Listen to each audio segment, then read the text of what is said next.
भूख ने निचोड़ कर रख दिया है जिन्हें, उनके हालात ना पूछो तो अच्छा है। मजबूरी में जिनकी लाज लगी है दांव पर, सरकारें क्या लाई हैं सौगात, ना पूछो तो अच्छा है। इंसान के लिए मजबूरी सबसे बड़ा दर्द है, बेहद बुरी होती है मजबूरी। लॉकडाउन में जो मजदूर मजबूरी बस कहीं दूसरे राज्यों में फंस गए हैं, किसी भी तरह अपने घर पहुंचना चाहते हैं। कोई तो वजह रही होगी कि लाखों लोग चिलचिलाती धूप में हजारों किलोमीटर लंबी सड़कों को नापने के लिए अपने घरों से पैदल निकले हैं। कोई तो वजह रही होगी, वरना यूं ही कोई किसी गाड़ी के नीचे आकर यूं ही नहीं कुचल जाता। वजह सिर्फ एक है और वो है इन मजदूरों की मजबूरी। मजबूरी इंसान को एक पल में मौत से दो चार करा देती है। कोई भी इस एहसास से घर से नहीं निकलता कि वह राह में दम तोड़ देगा, लेकिन मौत वो तो बिन बताए आती है। कुछ लोगों की मंजिल बेहद करीब थी, इतनी करीब कि सिर्फ कुछ घंटे बाद वो अपने घर पहुंच जाते, मगर शायद होनी को कुछ और ही मंजूर था। अभी उनके परिवार को और कुछ दुख देखने बाकी थे। अपने घर जाने की कोशिश में बेचारे अपनी जान गंवा बैठे, और उनकी उस जान का जिम्मेदार कौन था? उनकी मजबूरी थी। उन्हें मजदूर ही रहना चाहिए था। हम सबको उनको मजबूर नहीं बनने देना था। वो मजबूर हो गए, इसलिए अपनी जान गंवा बैठे। रेल का इंतजार करते करते महीने भर से ज्यादा का वक्त गुजर गया, और जब रेल चली तो जाने वाले लाखों और सीटें चंद हजार की संख्या में। लेकिन मरता क्या ना करता, हजारों मजदूर अपना परिवार लेकर पैदल निकल पड़े। पंजाब से उत्तर प्रदेश के महोबा के लिए निकले एक जत्थे की इस तस्वीर को आप देखिए। ये जो बच्चा है, इसे आप इस सफर का यात्री मानिए, ट्रॉली बैग को ट्रेन समझिए। यात्री ट्रेन पर पसरा हुआ है, गिरने का खतरा है, इसलिए दोनों हाथों से बैग के दोनों छोरों को पकड़े हुए हैं, और इस ट्रेन को खींच रही है एक मजबूर मां। मां को चलते जाना है, मगर बच्चे को तो नींद आती है। उसे क्या समझ कि उसकी मां अचानक यूं पैदल निकल पड़ी है, किस वजह से और कहां जा रही है, उसे तो कुछ नहीं पता। उसे तो सिर्फ बैग पर लेटकर चलना है, और उसकी मां उस बैग को खींचे जा रही है सैकड़ों किलोमीटर पैदल, क्योंकि ट्रेन में लाखों लोग थे बैठने वाले और सीटें चंद हजार। उत्तर प्रदेश के मुजफ्फरनगर में 13 मई की रात एक भयानक हादसा हुआ। बिहार के कुछ मजदूर पंजाब में फंसे थे और पैदल ही वहां से अपने घर की ओर निकल रहे थे। लंबा सफर था, इसलिए झोले में पूड़ियां बांध रखी थी कि भूख लगेगी तो खा लेंगे। स्टेट हाईवे के रोहाना टोल प्लाजा पर रोडवेज बस उन्हें कुचलती हुई निकल गई। वो पूड़ियां सड़क पर बिखर गईं, उनमें मजदूरों का खून मिल गया।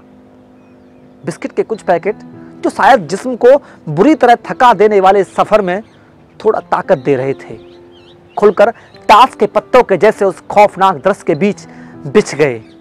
2 दिन पहले की बात है। हैदराबाद से उड़ीसा जा रहे एक मजदूर की पैदल चलते चलते तबीयत खराब हुई।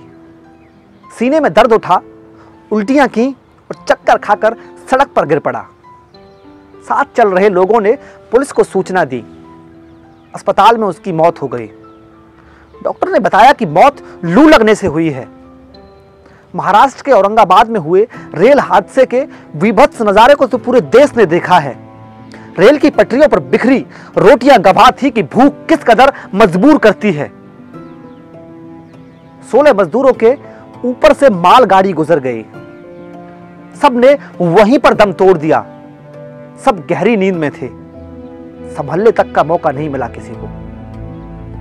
एक पिछले महीने की बात है। यूपी के फतेहपुर निवासी 2 भाई दिल्ली में मजदूरी करते थे। लॉकडाउन हुआ तो दोनों भाई और बड़े भाई की पत्नी वहीं पर फंस गए। किसी तरह पैदल ही घर की ओर बढ़ चले। अलीगढ़ पहुंचे तो रास्ते में गेहूं ले जा रहा एक ट्रैक्टर मिला, जिसे उनकी हालत देखकर उन पर दया आई। थोड़ी दूर का सहारा मिला तो तीनों उस पर सवार हो गए। लेकिन काल को आना था पीछे पीछे। पीछे से आ रहा एक कंटेनर ट्रैक्टर में टक्कर मार दी और तीनों की मौके पर मौत हो गई। लॉकडाउन के बाद केरल में काम करने वाले कुछ मजदूरों ने सोचा कि अपने घर तमिलनाडु लौट जाना चाहिए। बीच में जंगल पड़ता था, पकड़े जाने का डर था, लेकिन घर पहुंचना उससे भी ज्यादा जरूरी था। मजदूर अपने परिवार को लेकर निकल पड़े। कुल 10 लोग थे, जिनमें 1 साल की बच्ची भी शामिल थी। बेचारों की बदकिस्मती देखिए, उसी वक्त जंगल में आग लग गई। वो मासूम बच्ची उस आग में झुलसकर राख हो गई। उसकी दादी भी मर गई। 2 और लोग मरे उसी बीभत्स नजारे में। और 27 मार्च को हैदराबाद में एक लॉरी ने ट्रक को टक्कर मारी। ट्रक में बैठे लोगों में से 8 लोगों की मौत हुई। वो सब कर्नाटक अपने घर वापस जा रहे थे। मरने वालों में 18 महीने का बच्चा और एक 9 साल की बच्ची थी। इन बच्चों ने तो गरीबी नहीं चुनी थी, ये तो जानबूझकर गरीब नहीं बने थे। इन्होंने गरीब के घर में जन्म लिया, इसमें इनका क्या कसूर? ये तो बेवजह अपनी जान गंवा बैठे।